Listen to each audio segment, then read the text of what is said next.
1 তালাক, 2 তালাক, 3 তালাক। তানভীরের এই একটি কথায় পুরো হোটেলের ঘরের পরিবেশ নিস্তব্ধ হয়ে গেল।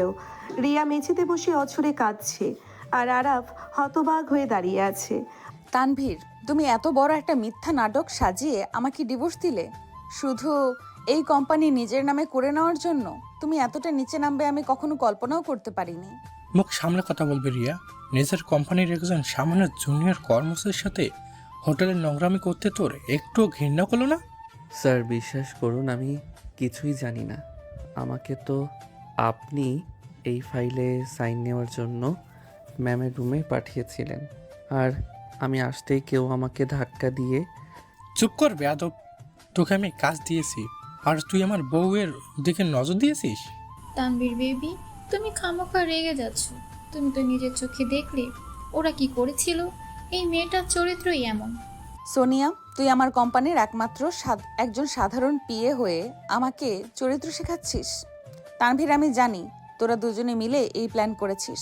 হঠাৎ ঘরের দরজা খুলে রিয়ার বাবা সফিক সাহেব, মা সালমা বেগম এবং ভাই আশিক প্রবেশ করলো।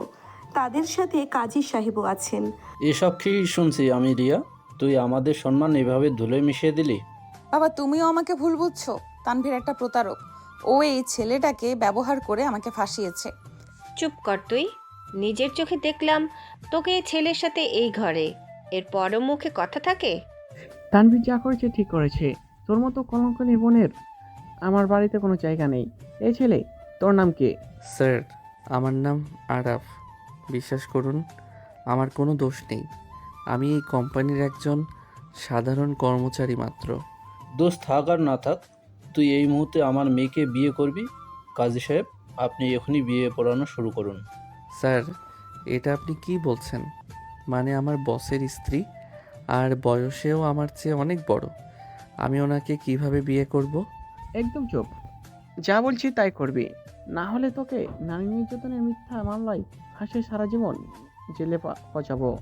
ভাইয়া, তোমরা এটা কি করছো? আমাকে এই বাচ্চা ছেলের ঘাড়ে কেন চাপাচ্ছ? আমি কোনো বিয়ে করব না। সফিক সাহেব রিয়ার গালে সজোরে একটি চর বসিয়ে দিলেন। বিয়ে তোকে করতেই হবে।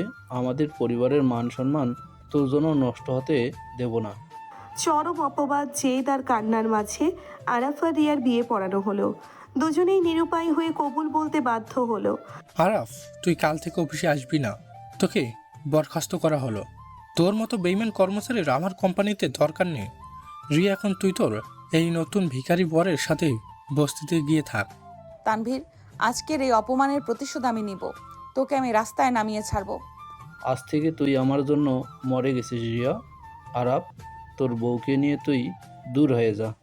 আরাফ আর রিয়া রাস্তায় এসে দাঁড়ালো। রিয়ার পরনে দামি শাড়ি, কিন্তু চোখে মুখে একরাশ শূন্যতা।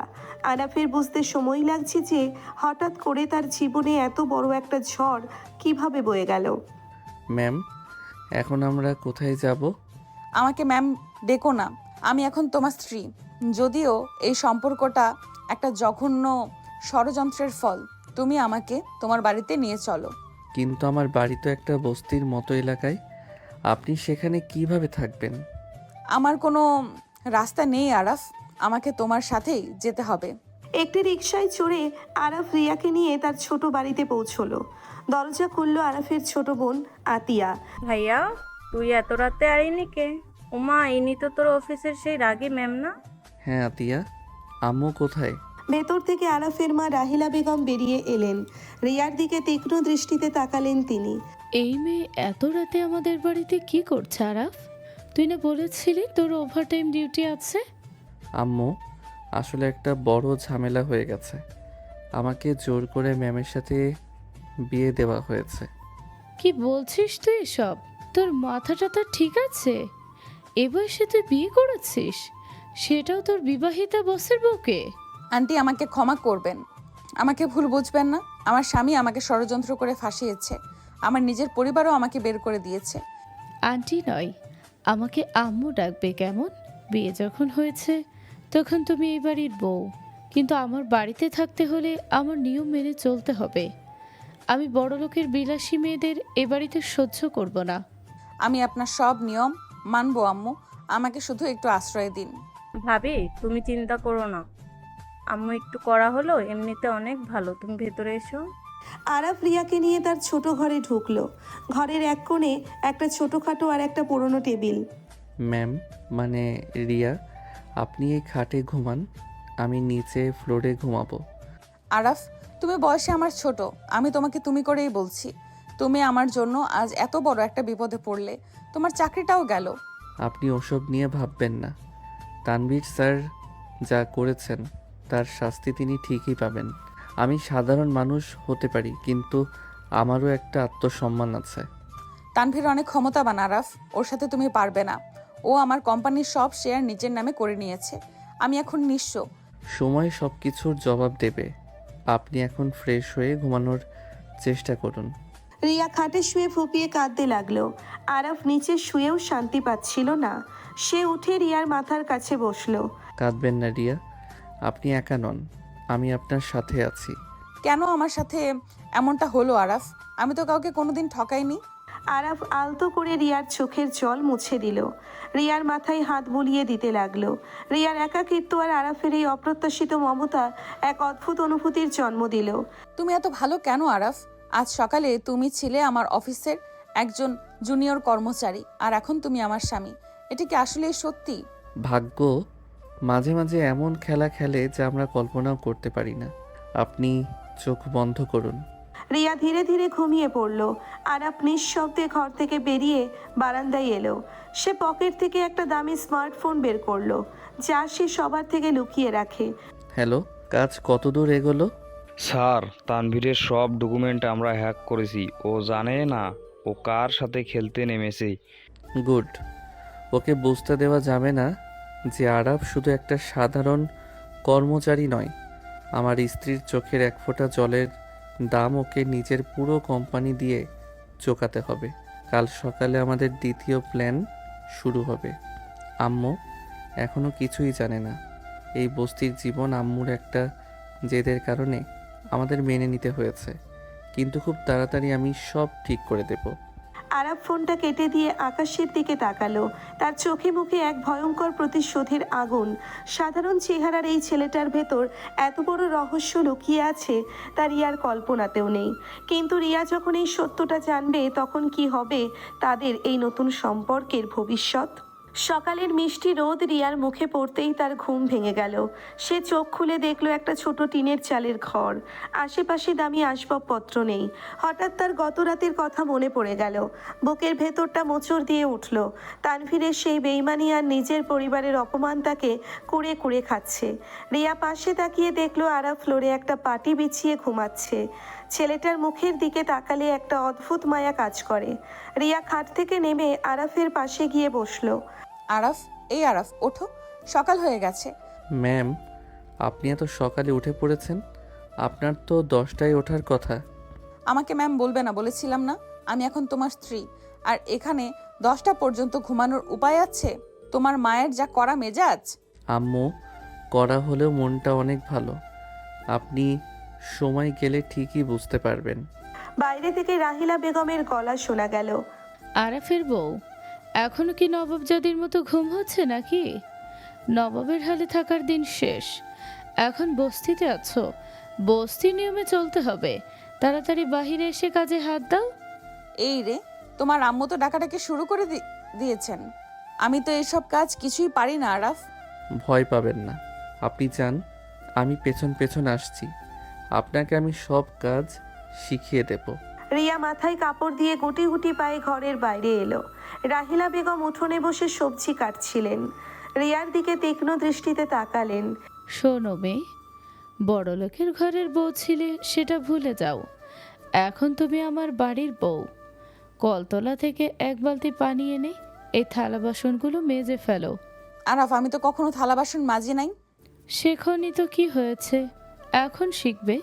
আমার সংসারে বসে বসে খাওয়ার কোনো নিয়ম নেই। আতিয়াকে দেখো, স্কুল যাওয়ার আগে কত কাজ করে। ভাবি, তুমি কোনো চিন্তা করো না, আমি পানি এনে দিচ্ছি, তুমি শুধু সাবান দিয়ে মেজে ফেলো। আতিয়া, তুই একদম ওকে সাহায্য করবি না, ওর কাজ ওকেই করতে হবে। রিয়া কলতলায় গিয়ে বালতিতে পানি ভরার চেষ্টা করতে লাগলো। পানির চাপে বালতিটা তার হাত থেকে পিছলে গেল। হঠাৎ পেছন থেকে আরাফ এসে বালতিটা ধরে ফেললো। আরাফের হাতের স্পর্শে রিয়ার শরীরে একটা বিদ্যুৎ খেলে গেল। রিয়া অবাক চোখে আরাফের দিকে তাকিয়ে রইল। এত ভারী বালতি আপনার তোলার দরকার নেই। আমি আপনার ঘরে পানি দিয়ে আসছি। আপনি আস্তে আস্তে কাজগুলো করে নিন। তুমি আমাকে সাহায্য করছো, তোমার আম্মু দেখলে তোমাকেও বকা দেবে। আম্মুকে আমি সামলে নেব। আমার বউকে এত কষ্ট দেওয়া আমার একদম পছন্দ নয়। আরাফের কথা শুনে রিয়ার গাল লজ্জায় লাল হয়ে গেল। এই ছেলেটার ভেতরে একটা অদ্ভুত আকর্ষণ আছে যা রিয়াকে বারবার মুগ্ধ করছে। রিয়া থালা বাসন নিয়ে বসলো। আরাফ একটু আড়াল থেকে রিয়ার দিকে তাকিয়ে হাসছিল। হঠাৎ আরাফের ফোনে একটা কল এলো। আরাফ একটু দূরে গিয়ে কলটা রিসিভ করলো। হ্যালো রাকিব, বল কাজ কত দূর? ভাই, তানভীরের কোম্পানির 2টো বড় প্রজেক্ট আমরা আটকে দিয়েছি। ওর শেয়ারের দাম হু হু করে পড়ছে। ও এখন পাগলের মতো ইনভেস্টরদের সাথে যোগাযোগ করার চেষ্টা করছে। গুড। ওকে বুঝতে দিবি না যে এর পেছনে আমি আছি। ওর অহংকার আমি মাটিতে মিশিয়ে দেব। আমার স্ত্রীর সাথে ও যে অন্যায় করেছে তার প্রতিটা ফোঁটা চোখের জলের হিসাব আমি নেব। কিন্তু ভাই, আন্টি যদি তোর আসল পরিচয় জেনে যায় তখন কি হবে? আম্মু, এখনো সময় আসেনি জানার। আম্মুর সেই জেদ ভাঙতে আমাকে এই বস্তিতেই থাকতে হবে। আর রিয়ার কাছেও আমার আসল পরিচয় গোপন থাকবে। আরাফ ফোন কেটে পেছনে ঘুরতেই দেখলো রিয়া তার দিকে তাকিয়ে আছে। আরাফ চমকে গেল। তুমি কার সাথে কথা বলছিলে আরাফ? আর তোমার হাতে এই দামি ফোনটা কোথা থেকে এলো? তোমার তো বাটন ফোন ছিল।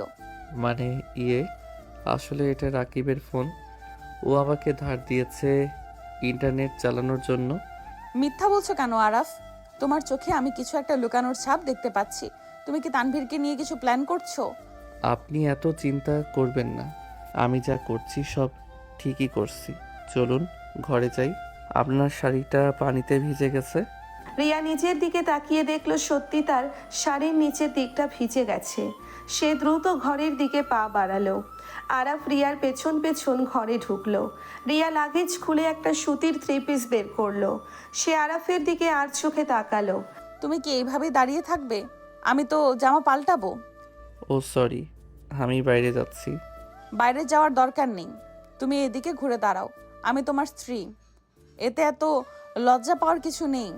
আরাফ উল্টো দিকে ঘুরে দাঁড়ালো। তার বুকটা ঢিপ ঢিপ করছিল। রিয়া দ্রুত জামা পাল্টে নিল। সে আরাফের পিঠের কাছে গিয়ে দাঁড়ালো। আরাফের ঘাড়ে রিয়ার ভেজা চুলের পানি পড়ল। আরাফ শিউরে উঠল এবং পেছনে ঘুরল। দুজন দুজনের খুব কাছাকাছি দাঁড়িয়ে আছে। আরাফ রিয়ার চোখের দিকে তাকিয়ে হারিয়ে গেল। কাল রাতে তুমি আমাকে সাহস দিয়েছিলে, আজ সকালে আমাকে সাহায্য করলে। তুমি আসলেই আমার খেয়াল রাখছো। স্বামী হিসেবে এটা আমার দায়িত্ব। আমি চাই না আপনি এখানে কোনো কষ্ট পান। তানভীর আমাকে 4 বছর ধরে শুধু ব্যবহার করেছে। আর তুমি একদিনেই আমাকে বুঝিয়ে দিলে সম্মান কাকে বলে। আমার মনে হচ্ছে আমি এক নতুন আরাফকে আবিষ্কার করছি। আরাফ রিয়ার হাত দুটো নিচের হাতের মুঠোয় নিল। রিয়ার মনে একটা অদ্ভুত শিহরণ জেগে উঠল। ঠিক তখনই বাইরে থেকে রাহিলা বেগমের গলা শোনা গেল। আরাফ, তুই কি কাজে যাবি না? সারাদিন বউয়ের আঁচল ধরে বসে থাকলে সংসার চলবে কিভাবে? আরাফ আর রিয়া দ্রুত একে অপরের থেকে দূরে সরে গেল। আরাফ ঘর থেকে বেরিয়ে গেল। আম্মু, আমি কাজে যাচ্ছি। আজ একটা নতুন রেস্তোরাঁয় ইন্টারভিউ আছে। তাড়াতাড়ি যা। আর শোনো বৌমা, আমি রান্না শিখতে বলেছি। আজ দুপুরের রান্না ও একাই করবে। আম্মু, ও তো কখনো এসব করেনি। মুখে মুখে তর্ক করবি না, যা বলছি তাই হবে। আরাফ বেরিয়ে গেল। রিয়া রান্নাঘরে ঢুকলো। সেখানে লাকড়ির চুলা। রিয়ার কখনো লাকড়ির চুলা জ্বালায়নি। সে অনেক চেষ্টা করে চুলা জ্বালাতে গিয়ে ধোঁয়ায় তার চোখ লাল হয়ে গেল। সে কাঁচতে কাঁচতে বাইরে এলো। রাহিলা বেগম উঠোনে বসে সব দেখছিলেন। একটা চুলাও জ্বালাতে পারো না? এতদিন ধরে কি শিখেছো? বাপের বাড়িতে বসে বসে শুধু আরাম করেছো। আম্মু, আমি চেষ্টা করছি। আমি ঠিক শিখে নিব। এই কুলসুম, ওকে একটু দেখিয়ে দে তো কিভাবে চুলা জ্বালাতে হয়। পাশের বাসার কুলসুম এসে রিয়াকে চুলা ধরানো শিখিয়ে দিল। রিয়া অনেক কষ্টে ডাল আর ভাত রান্না করলো। তার হাত পুড়ে কয়েক জায়গায় ফোসকা পড়ে গেল। দুপুরে আতিয়া স্কুল থেকে ফিরল। ভাবি, এত সুন্দর গন্ধ বের হচ্ছে, তুমি রান্না করছো? হ্যাঁ, প্রথমবার রান্না করলাম, জানি না কেমন হয়েছে। রাহিলা বেগম খাবার খেয়ে কোনো কথা বললেন না, শুধু আতিয়া অনেক প্রশংসা করলো। বিকেলের দিকে আরাব বাসায় ফিরল, তার হাতে একটা ছোট মিষ্টির প্যাকেট। সে ঘরে ঢুকে দেখলো রিয়া বিছানায় শুয়ে আছে। রিয়ার হাতে ফোসকা দেখে আরাফের মনটা খারাপ হয়ে গেল। এটা কি করেছেন? হাত পুড়িয়ে ফেলেছেন কেন? রান্না করতে গিয়ে একটু লেগে গেছে, ঠিক হয়ে যাবে। আপনি এত বোকা কেন? আমাকে বললেই তো পারতেন, আমি না হয় রেস্তোরাঁ থেকে খাবার নিয়ে আসতাম। তোমার আম্মুর নিয়ম তো আমাকে মানতেই হবে, তাছাড়া নিজের হাতে তোমার জন্য রান্না করতে আমার ভালোই লেগেছে। রিয়ার এই কথায় আরাব মুগ্ধ হয়ে তাকিয়ে রইল। সে একটা মলম বের করে রিয়ার হাতে লাগিয়ে দিতে লাগলো। আরাফের এমন যত্ন দেখে রিয়ার চোখে পানি চলে এলো। তুমি আমার এত খেয়াল কেন রাখছো আরাফ? আমি তো তোমার জন্য শুধু একটা বোঝা। আপনি আমার বোঝা নন, আপনি আমার স্ত্রী। আমি সারা জীবন এইভাবেই আপনার খেয়াল রাখবো। আরাব রিয়ার কপালে একটা আলতো চুমু দিল। রিয়া চোখ বন্ধ করে সেই স্পর্শ অনুভব করলো। দুজন দুজনের অনেক কাছাকাছি চলে এলো। এমন সময় বাইরে একটা জিপ গাড়ি এসে থামার শব্দ হলো। বস্তির সব মানুষ জড়ো হয়ে গেল। আরাফ আর রিয়া বাইরে বেরিয়ে এলো। তারা দেখলো তানভীর গাড়ি থেকে নামছে, তার সাথে কয়েকজন গুন্ডা। রিয়া, তুই ভেবেছিস আমাকে ধোকা দিয়ে তুই এই বস্তিতে শান্তিতে থাকবি? আজ আমি তোকে আর তোর এই ভিখারি বরকে এমন শিক্ষা দেব যে সারা জীবন মনে রাখবি। স্যার, আপনি আমার বাড়িতে এসে আমার বউকে অপমান করতে পারেন না। এখান থেকে চলে যান। তুই আমাকে চিনিস আরাফ? তুই আমার কোম্পানির একজন সামান্য পিয়ন হয়ে আমার মুখের ওপর কথা বলিস? ছেলে ফেলে এই বস্তিটা জ্বালিয়ে দেবো। গুন্ডারা এগিয়ে আসতে লাগলো। রিয়া ভয়ে আরাফের পিছনে লুকিয়ে পড়ল। আরাফ এক পা এগিয়ে গেল। তার চোখে কোনো ভয় নেই, বরং একটা অদ্ভুত আত্মবিশ্বাস জ্বলজ্বল করছে। তানভীর স্যার, আপনি হয়তো জানেন না আপনি কার বস্তিতে এসে দাঁড়িয়েছেন। এক কদম এগিয়ে দেখুন, আমি আপনার কি হাল করি। তুই আমাকে হুমকি দিচ্ছিস? মার শালাকে। একটা গুন্ডা আরাফকে মারতে আসতেই আরাফ এক লাথিতে তাকে মাটিতে ফেলে দিল। সবাই অবাক হয়ে গেল আরাফের এমন রূপ দেখে। এমন সময় একটা বড় কালো গাড়ি এসে বস্তির মুখে থামলো। গাড়ি থেকে কয়েকজন বডিগার্ড নেমে এলো। তারা তানভীরের গুন্ডাদের ঘিরে ফেললো। তানভীর ভয় পেয়ে গেল। তোমরা কারা? এখানে কি চাও? আমাদের বসের বাড়িতে এসে ঝামেলা করার সাহস হলো কিভাবে? এক্ষুনি এখান থেকে চলে যান, নইলে পরিণতি খুব খারাপ হবে। তানভীর ভয় পেয়ে গুন্ডাদের নিয়ে পালিয়ে গেল। রিয়া অবাক হয়ে আরাফের দিকে তাকিয়ে রইল। আরাফ, এরা কারা? এরা তোমাকে বস বলছে কেন? মানে এরা রাকিবের লোক। রাকিব অনেক ক্ষমতাশালী মানুষ তো, তাই আমাকে সাহায্য করতে পাঠিয়েছে। তুমি আবার মিথ্যা বলছো আরাফ। আমার মনে হচ্ছে তুমি আমার কাছে বিশাল কোনো সত্যি লুকাচ্ছ। এমন সময় রাহিলা বেগম বাইরে এলেন। তার চোখে মুখে রাগের বদলে একটা ভয় কাজ করছিল। রাহিলা বেগমের ফোন বেজে উঠল। তিনি একটু দূরে গিয়ে কলটা রিসিভ করলেন। রিয়া নিঃশব্দে তার পেছনে গিয়ে দাঁড়ালো। হ্যালো, আমি বলেছিলাম না আমাকে আর ফোন করবে না? খান সাহেব, আমি আমার সন্তানদের নিয়ে এই বস্তিতে ভালো আছি।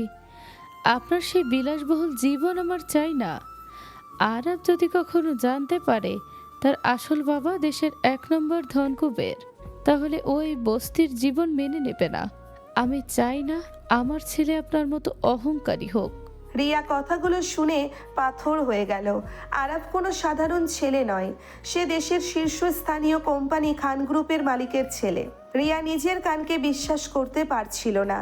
তার পায়ের তলা থেকে মাটি সরে যাচ্ছিল। আরাফের এই বিশাল গোপন পরিচয় তাদের এই নতুন সম্পর্ককে কোন দিকে নিয়ে যাবে? তানভীর কি এত সহজে হার মেনে নেবে? রহস্য আর প্রেমের এই জটিল সমীকরণে আটকে গেছে রিয়া আর আরাফ। তুমি আমাকে এত বড় একটা মিথ্যা বলছো আরাফ। তুমি রাকিবের লোক নও, তুমি নিজেই একজন বস। আমি নিজের কানে আম্মুর কথা শুনেছি। রিয়ার কণ্ঠস্বর কাঁপছিল, তার চোখ বেয়ে পানি পড়ছে। আরাফ চমকে পিছনে ঘুরল।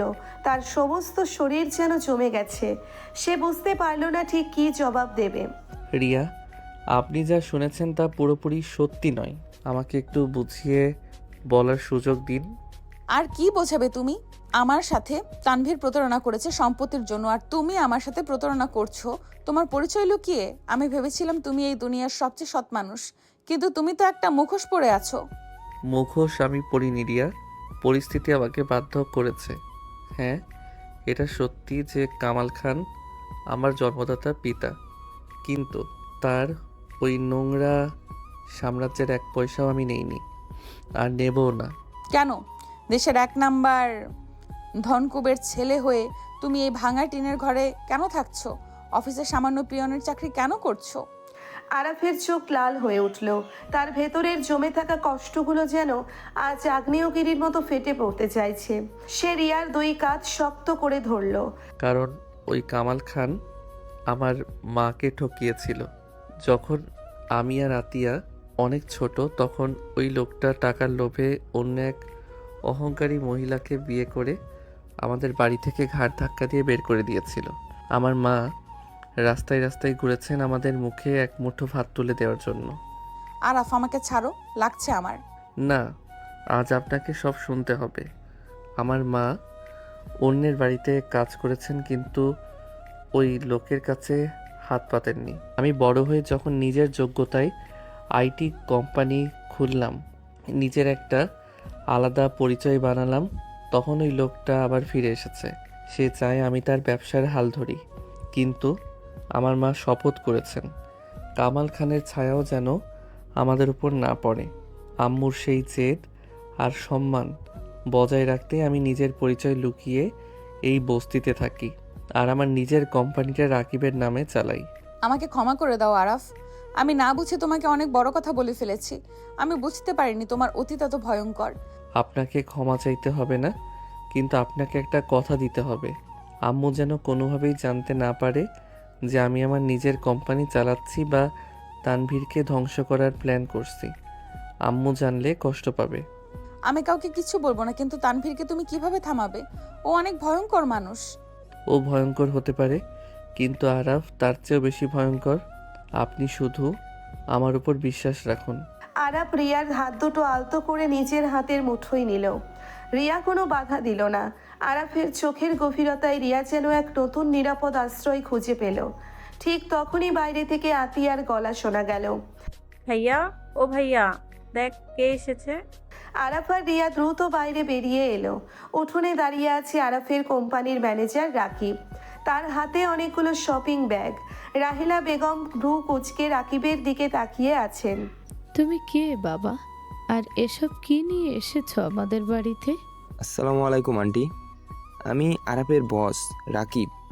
আরাফ আমার কোম্পানিতে খুব ভালো কাজ করে, তো তাই ওর বিয়ের খবর শুনে আমি নিজেই কিছু উপহার নিয়ে এলাম। আরে স্যার, আপনি এত কষ্ট করে কেন এলেন? আমাকে বললেই তো পারতেন। রিয়া ভাবি, এগুলো আপনার জন্য। আরাফ ছেলেটা গরিব হতে পারে, কিন্তু ওর মতো সৎ ছেলে আজকাল পাওয়া যায় না। আপনারা ভালো থাকবেন। গরিবের বাড়িতে এত দামি উপহার মানাই না বাবা, তুমি এসব নিয়ে যাও, আমরা ডাল ভাত খেয়ে ভালোই আছি। আম্মু, স্যার যখন এত ভালোবেসে দিয়েছেন তখন রেখে দাও না, ওনাকে ফিরিয়ে দিলে ওনার সম্মান নষ্ট হবে। রাহিলা বেগম আর কিছু বললেন না। রাকিব চলে যাওয়ার পর রিয়া ব্যাগগুলো নিয়ে ঘরে ঢুকলো। ব্যাগের ভেতরে ছিল বেশ কয়েকটি দামি সুতির শাড়ি আর রিয়ার পছন্দের কিছু প্রসাধনী। রিয়া বুঝতে পারল আরাফ নিজের পরিচয় লুকিয়েও তার স্ত্রীর সম্মান আর চাহিদার খেয়াল ঠিকই রাখছে। অন্যদিকে তানভীরের অফিসে তখন থমথমে পরিবেশ। তানভীর রাগে নিজের কেবিনের টেবিলের ওপর থেকে সব ফাইল ছুঁড়ে ফেলে দিল। সামনে দাঁড়িয়ে আছে সোনিয়া আর ম্যানেজার নিয়াজ। এই বস্তির ছেলেটা আমাকে আমার কোম্পানির সামনে অপমান করছে, আর তোমরা দাঁড়িয়ে দাঁড়িয়ে তামাশা দেখছো? বেবি, তুমি মাথা ঠান্ডা করো। আমরা তো জানতাম না আরাফের পেছনে এত বড় গ্যাং আছে। গ্যাং থাক আর যাই থাক, ওকে আমি রাস্তায় ভিখারি বানিয়ে ছাড়বো। নিয়াস, এমন একটা প্ল্যান বের কর যাতে আরাফ আর রিয়া দুজনেই জেলে পচে। স্যার, আমার মাথায় একটা আইডিয়া আছে। রিয়া ম্যাডাম যখন এই কোম্পানির এমডি ছিলেন, তখন কিছু ফাইলে উনি আগাম স্বাক্ষর করে রাখতেন। আমাদের কাছে ওনার স্বাক্ষর করা কয়েকটা ব্ল্যাঙ্ক চেক আর স্ট্যাম্প পেপার আছে। তুই কি বলতে চাচ্ছিস? পরিষ্কার করে বল। আমরা যদি ওই চেকে 50 কোটি টাকার অ্যামাউন্ট বসিয়ে আরাফের নামে ট্রান্সফার দেখাই, আর তারপর পুলিশকে বলি যে রিয়া আর আরাফ মিলে কোম্পানির ফান্ড থেকে এই টাকা আত্মসমর্পণ করেছে, তাহলে পুলিশ ওদের দুজনকেই অ্যারেস্ট করবে। Wow, that's a genius plan. Riya তো জানতোই না ও কিসে সাইন করেছে। আর আরাফের ব্যাংক অ্যাকাউন্ট আমরা ফেক ট্রানজ্যাকশন দেখিয়ে দেব। এক্সিলেন্ট। নিয়াজ, তুই আজই ইন্সপেক্টর জামালকে ফোন কর। জামাল আমার পকেটের লোক, ওকে 5 লাখ টাকা পাঠিয়ে দে। কাল সকালেই যেন আরাফের হাতে হাত করা পড়ে। রাত গভীর হলো, বস্তির চারপাশ নিস্তব্ধ। হঠাৎ করেই আকাশে মেঘ ডাকতে শুরু হলো প্রবল বৃষ্টি। টিনের চালে বৃষ্টির ঝুমঝুম শব্দে রিয়ার ঘুম ভেঙে গেল। সে দেখলো ঘরের এক পাশ দিয়ে টিনের ফুটো গড়িয়ে বৃষ্টির পানি পড়ছে। আরাফ, আরাফ ওঠো, ঘরে পানি ঢুকেছে। আরাফ ধর্মর করে উঠে বসলো। সে দ্রুত একটা বালতি এনে ফুটোর নিচে রাখলো, কিন্তু বাতাসের বেগে পানি ছিটকে এসে রিয়ার গায়ে পড়তে লাগলো। আপনি খাটের ওই কোনায় গিয়ে বসুন রিয়া, আমি একটা পলিথিন দিয়ে ফুটোটা বন্ধ করার চেষ্টা করছি। আরাফ খাটের ওপর দাঁড়িয়ে পলিথিন বাঁধার চেষ্টা করতে লাগলো। হঠাৎ তার পা পিছলে গেল, সে সরাসরি নিচে পড়ে যাচ্ছিল, কিন্তু রিয়া দ্রুত তাকে ধরতে গেল। দুজনের ভারে তারা একসাথেই বিছানায় পড়ে গেল। আরাফের বুকের ওপর রিয়া, আর রিয়ার ভেজা চুলগুলো আরাফের মুখে এসে পড়ল। আপনি ঠিক আছেন? কোথাও ব্যথা পাননি তো? না, আমি ঠিক আছি, কিন্তু তুমি তো ব্যথা পেয়েছো। রিয়া আরাফের মুখের ওপর থেকে চুলগুলো সরিয়ে দিল। ঘরের আবছা আলোয় দুজন দুজনের চোখের দিকে তাকিয়ে রইল। বৃষ্টির শব্দ আর মেঘের গর্জনের মাঝে তাদের দুজনের হৃদস্পন্দন যেন এক হয়ে গেল। রিয়া, আমি জানি আপনি এই জীবনে অভ্যস্ত নন। এই ফুটো টিনের চাল, এই অভাব, এসব আপনার জন্য নয়। আমি আপনাকে কথা দিচ্ছি, খুব তাড়াতাড়ি আমি আপনার সেই রাজপ্রাসাদ আপনাকে ফিরিয়ে দেব। রাজপ্রাসাদ দিয়ে আমি কি করব আরাফ? যে রাজপ্রাসাদে বিশ্বাস আর ভালোবাসা নেই, সেটা একটা নরক। তানভীর আমাকে প্রাসাদে রেখেছিল ঠিকই, কিন্তু ও আমাকে সম্মান দিতে পারেনি। আর তুমি এই ভাঙা ঘরেও আমাকে যে সম্মান আর নিরাপত্তা দিয়েছো, তা কোটি টাকার চেয়েও দামি। রিয়ার কথায় আরাফের চোখ ভিজে গেল। সে আলতো করে রিয়ার হাতটা নিজের হাতে তুলে নিল। এই প্রথমবার রিয়া অনুভব করলো প্রকৃত ভালোবাসা কাকে বলে। সকালবেলা বৃষ্টির রেশ এখনো কাটেনি। বস্তির রাস্তায় কাদা জমে আছে। রাহেলা বেগম উঠোনে বসে চা বানাচ্ছিলেন। এমন সময় বস্তির লোকজনের মধ্যে একটি শোরগোল পড়ে গেল। পাশের বাসার কুলসুম দৌড়ে এলো। ওরে রাহেলা বাবু, সর্বনাশ হয়ে গেছে। বস্তির মুখে 3 গাড়ি পুলিশ এসেছে, তারা নাকি আরাফকে খুঁজছে। পুলিশ? আমার ছেলেকে পুলিশ কেন খুঁজবে? ও তো কোনো অন্যায় করেনি। রাহিলা বেগম ভয় পেয়ে গেলেন। রিয়া আর আরাফ ঘর থেকে বেরিয়ে এলো। পুলিশের ইন্সপেক্টর জামাল তার দলবল নিয়ে সোজা আরাফের বাড়ির সামনে এসে দাঁড়ালো। এই আরাফকে, সামনে আয়। আমি আরাফ। কি হয়েছে অফিসার? আপনারা এত সকালে আমার বাড়িতে কেন? তুই আর তোর বউ রিয়া মিলে তানভীর সাহেবের কোম্পানি থেকে 50 কোটি টাকা চুরি করেছিস। তোদের দুজনের নামে এফআইআর হয়েছে। Arrest them. এটা সম্পূর্ণ মিথ্যে কথা। তানভীর আমাদের ফাঁসানোর চেষ্টা করছে। আমি কোম্পানির কোনো টাকা নেইনি। চুপ কর মেয়ে, চোরের মুখে আবার বড় বড় কথা। তোর সাইন করা চেক আমাদের কাছে প্রমাণ হিসেবে আছে। কনস্টেবল, দুজনকে হাত করা পড়াও। কনস্টেবল এগিয়ে আসতেই রাহিলা বেগম তাদের সামনে ঢাল হয়ে দাঁড়ালেন। খবরদার, আমার ছেলেকে কেউ ছোবে না। আমার ছেলে চুরি করতে পারে না। আপনারা মিথ্যা কথা বলছেন। এই বুড়ি, পথ থেকে সর, নইলে তোকেও থানায় নিয়ে গিয়ে পেটাবো। ইন্সপেক্টর জামাল রাহিলা বেগমকে ধাক্কা দিতে গেল। হঠাৎ আরাফ ইন্সপেক্টরের হাত শক্ত করে চেপে ধরল। আরাফের চোখে তখন ভয়ঙ্কর এক আগুন জ্বলছে। আমার মায়ের গায়ে হাত দেওয়ার সাহস করবেন না অফিসার। আমি আপনাদের সাথে থানায় যেতে রাজি আছি, কিন্তু আমার মাকে অপমান করলে এই হাত আমি ভেঙে দেব। আরাফ, তুমি কি বলছো? আমরা থানায় যাব কেন? আমরা তো কোনো দোষ করিনি। শান্ত হন রিয়া, তানভীর তো এটাই চাই। আমি দেখতে চাই ও আমাদের নিয়ে কতদূর খেলতে পারে। পুলিশ আরাফ আর রিয়াকে হাত করা পড়ালো। রাহিলা বেগম আর আতিয়া অঝরে কাঁদতে লাগলো। বস্তির মানুষজন অবাক হয়ে এই দৃশ্য দেখছে। ঠিক সেই মুহূর্তে বস্তির সরু রাস্তায় একটা বিশাল দামি রোলস রয়েস গাড়ি এসে ঢুকলো। গাড়ির পেছনের আরো কয়েকটা গাড়ি। বস্তির লোকজন ভয়ে সরে দাঁড়ালো। আরে, এই বস্তিতে এত দামি গাড়ি কোথা থেকে এলো?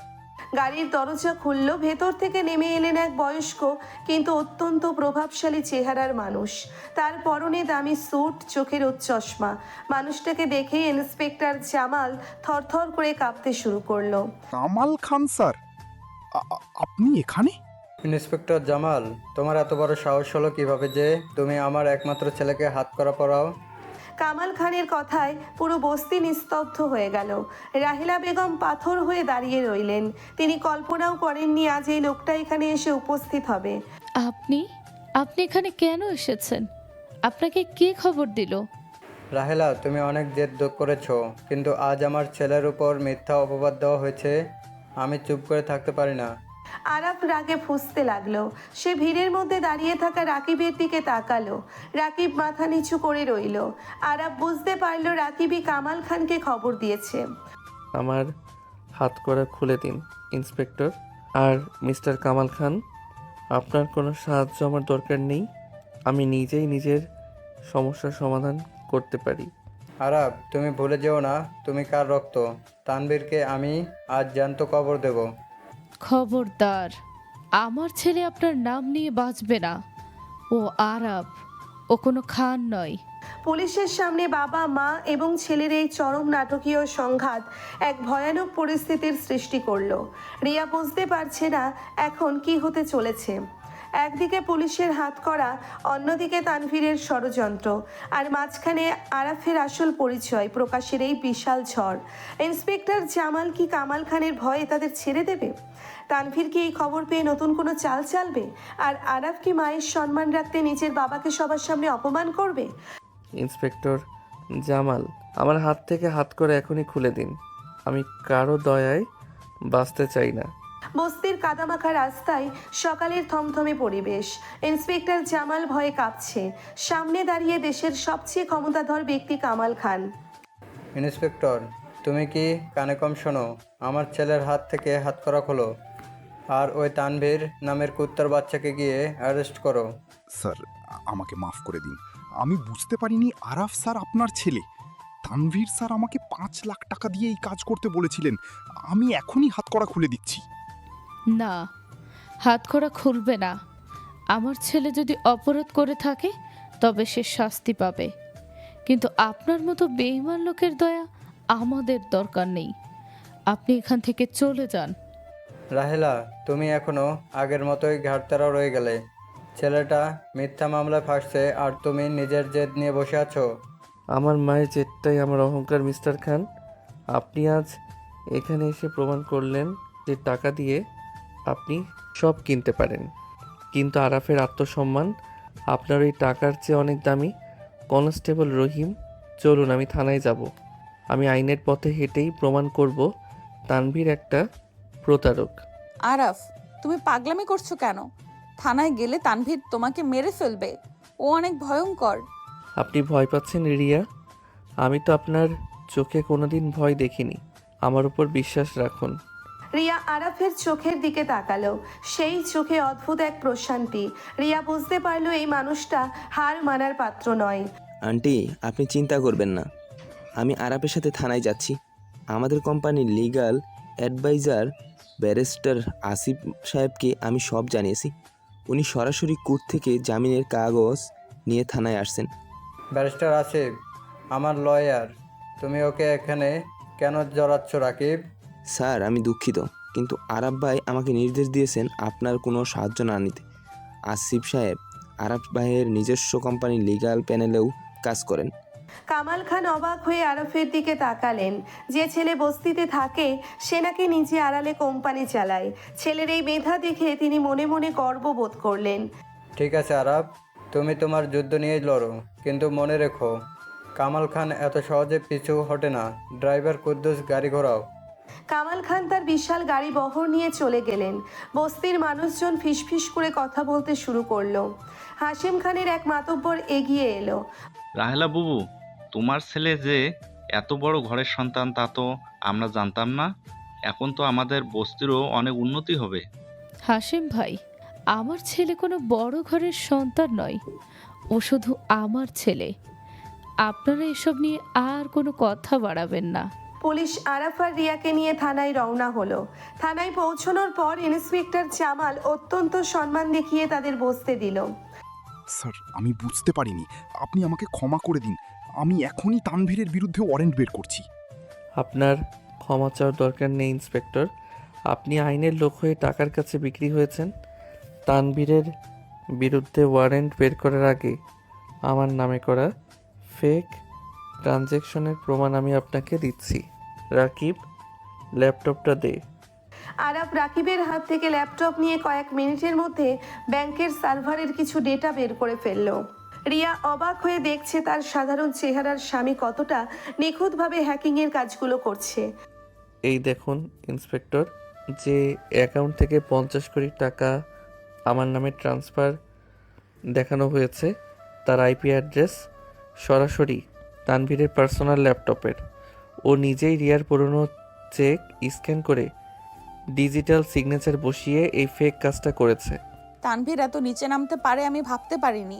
আমার নিজের প্রতি ঘেন্না হচ্ছে যে আমি ওই লোকটার সাথে 4 বছর কাটিয়েছি। অতীত নিয়ে ভেবে কষ্ট পাবেন, সামনে আমাদের অনেক বড় যুদ্ধ।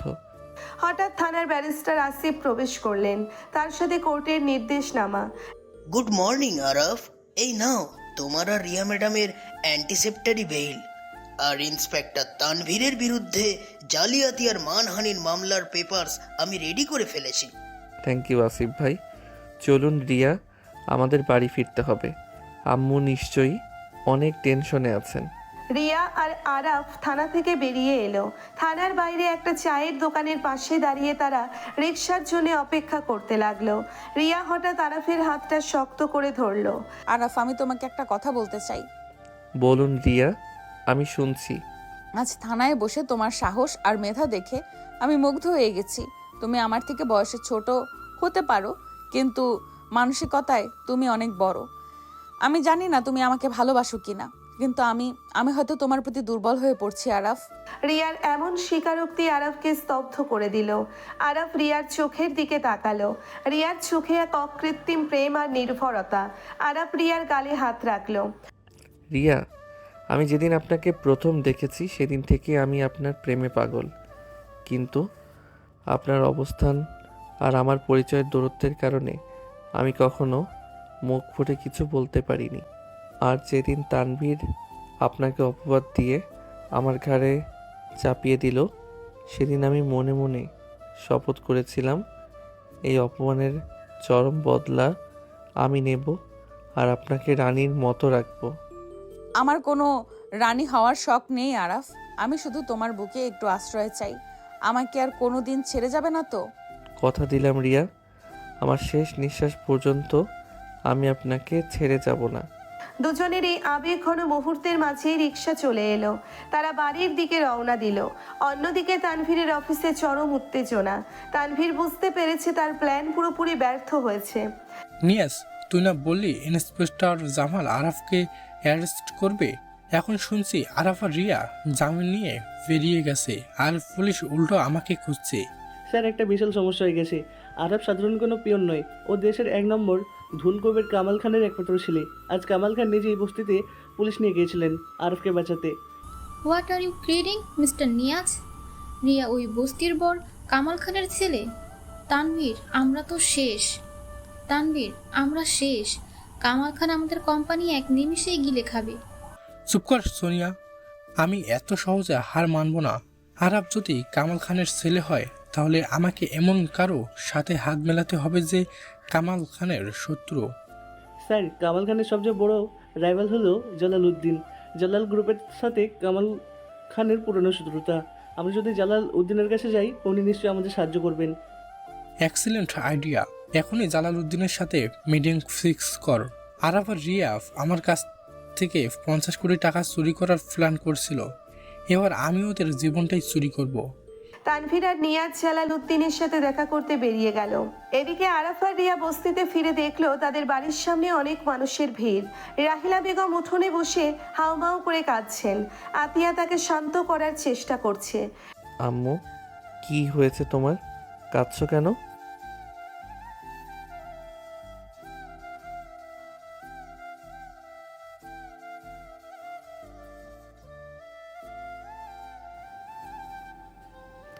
আম্মু শান্ত হন।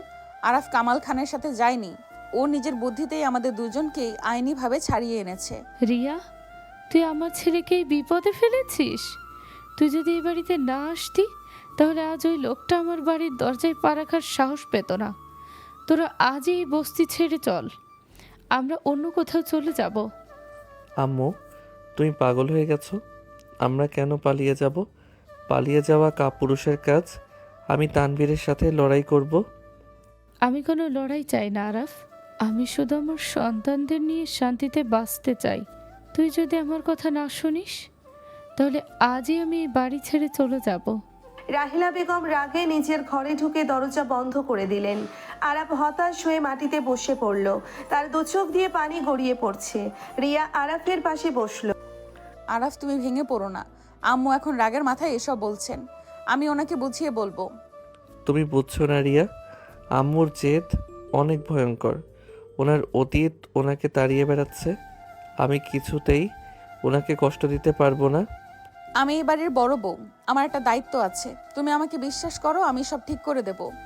রিয়া উঠে রাহিলা বেগমের বন্ধ দরজার সামনে গিয়ে দাঁড়ালো, দরজায় নক করলো। আম্মু, দরজাটা খুলুন। আমি জানি আপনি আমাকে মেনে নিতে পারছেন না, কিন্তু আজ আমাকে আপনার কথা শুনতেই হবে। তুই চলে যা এখান থেকে রিয়া, তুই অলক্ষণে। আমি অলক্ষণে হতে পারি, কিন্তু আমি আপনার ছেলের বউ। আর আরাফ আপনার একার ছেলে নয়, ও আমার স্বামী। আপনি পালিয়ে বাঁচতে চাইছেন, কিন্তু আপনার ছেলে সিংহের মতো লড়তে জানে। আপনি কি চান আপনার ছেলে তানভীরের মতো একটা প্রতারকের কাছে হেরে যাক? আপনি কি চান কামাল খান ভাবুক যে আপনি ভয় পেয়ে পালিয়েছেন? রিয়ার কথায় ভেতর থেকে রাহিলা বেগম থমকে গেলেন। রিয়া খুব শক্ত গলায় কথাগুলো বলেছে। বয়সে ছোট হলেও রিয়ার এই দৃঢ়তা সত্যিই প্রশংসনীয়। কিছুক্ষণ পর দরজা খুলল। রাহিলা বেগমের চোখ লাল। তুই কি বলতে চাস রিয়া? আমি বলতে চাই, আপনার ছেলেকে লড়াই করতে দিন। আমি ওর পাশে আছি। আরাফ কামাল খানের সম্পত্তি চায় না, ও শুধু আপনার সম্মান চায়। আমরা পালাবো না আম্মু, আমরা এখানেই থাকবো এবং সবাইকে প্রমাণ করে দেব যে আরাফ কতখানি শক্তিশালী। রাহিলা বেগম রিয়ার চোখের দিকে তাকালেন। সেখানে কোনো ভয় নেই, আছে এক গভীর আত্মবিশ্বাস। তিনি রিয়াকে জড়িয়ে ধরে কাঁদতে লাগলেন। আরাফ দূর থেকে এই দৃশ্য দেখে চোখের পানি মুছে হাসল। সে বুঝতে পারল তার সিনিয়র বউ আসলেই তার সংসারের হাল শক্ত হাতে ধরেছে। বিকেল গড়িয়ে সন্ধ্যা নেমে এলো। বস্তির পরিবেশ শান্ত। রাহিলা বেগমের হঠাৎ খুব মাথা ব্যথা শুরু হলো। তার ব্লাড প্রেশারের ওষুধ শেষ হয়ে গেছে। আম্মু, আপনি শুয়ে থাকুন, আমি ফার্মেসি থেকে আপনার ওষুধ নিয়ে আসছি। রিয়া, বাইরে অনেক অন্ধকার, আপনি একা যাবেন না? আমি যাচ্ছি। আরে, তুমি সারাদিন অনেক ধকল সহ্য করেছো, তুমি একটু বিশ্রাম নাও। বস্তির মোড়ে তো ফার্মেসি, আমি এক্ষুনি চলে আসবো। রিয়া দ্রুত একটা শাল গায়ে জড়িয়ে বাইরে বেরিয়ে গেল। আরাফ ঘরে বসে ল্যাপটপে জালালউদ্দিনের কোম্পানির কিছু গোপন ডেটা হ্যাক করার চেষ্টা করছিল। হঠাৎ আরাফের ফোনে একটা আননোন নাম্বার থেকে কল এলো। হ্যালো, কে বলছেন? কেমন আছিস আরাফ? তোর ওই বস্তির বউয়ের ওষুধ কিনতে গিয়ে তো অনেক দেরি হয়ে যাচ্ছে, ভাবলাম তোকে খবরটা দিই। তানভীর, তুই রিয়াকে কোথায় লুকিয়েছিস? যদি ওর গায়ে একটা আঁচড়ও লাগে আমি তোকে জ্যান্ত জ্বালিয়ে দেব। রাগের মাথায় মানুষ অনেক কিছু বলে। শোন আরাফ, তোর বউ এখন আমার আর জালাল সাহেবের কবজায়। জালাল সাহেব কামাল খানের পুরনো হিসেব মেটাতে চান, আর আমি চাই তোর পতন। তোরা রিয়াকে ছেড়ে দে, তোদের যা দরকার আমি দেব। আমার দরকার তোর কোম্পানির সব শেয়ার আর তোর বাবার ধ্বংস। আজ রাত 12টার মধ্যে যদি তুই একা জালাল সাহেবের পুরনো গোডাউনে না আসিস, তবে কাল সকালে তোর বউয়ের লাশ বস্তির ড্রেনে পাবি। হঠাৎ ফোনে রিয়ার চিৎকার শোনা গেল। আরাফ, তুমি এখানে এসো না, ওরা তোমাকে মেরে ফেলবে। আরাফ। রিয়ার কথার মাঝখানেই একটা প্রচণ্ড চড়মারার শব্দ হলো। তারপরই একটা গুলির আওয়াজ। আরাফের কানের কাছে ফোনটা যেন পাথর হয়ে গেল। রিয়া, রিয়া। লাইনটা কেটে গেল। আরাফের চোখের সামনে পুরো পৃথিবীটা দুলতে শুরু করলো। রিয়া কি বেঁচে আছে? জালালউদ্দিন আর তানভীর কি সত্যিই রিয়াকে মেরে ফেললো? আরাফ কি তার ভালোবাসাকে বাঁচাতে পারবে, নাকি এই রাতেই ধ্বংস হয়ে যাবে সবকিছু? রহস্য আর বিপদের এক ভয়ঙ্কর জালে আটকে গেল আরাফ। রিয়া, চোখ খুলুন। রিয়া, আমার দিকে তাকান। আরাফ, তুমি কেন এলে? ওরা তোমাকে মেরে ফেলবে, এখান থেকে চলে যাও তুমি। আপনাকে এই অন্ধকারে একা ফেলে আমি কিভাবে থাকবো? আপনার গায়ে হাত দেওয়ার পর আমি এই পুরো পৃথিবী জ্বালিয়ে দেব। অন্ধকার গোডাউনের স্যাঁতসেঁতে মেঝেতে রক্তাক্ত অবস্থায় পড়ে আছে রিয়া। তানভীরের একটা গুলি রিয়ার হাতের পাশ ঘেঁষে বেরিয়ে গেছে, কিন্তু প্রচণ্ড রক্তপাত আর ভয়ে সে প্রায় অচেতন। আরাফ দৌড়ে গিয়ে রিয়ার মাথাটা নিজের কোলের উপর তুলে নিল। তার দুই চোখ দিয়ে অঝরে পানি পড়ছে। কিরে বস্তির হিরো, বউয়ের জন্য মরতে চলে এলি?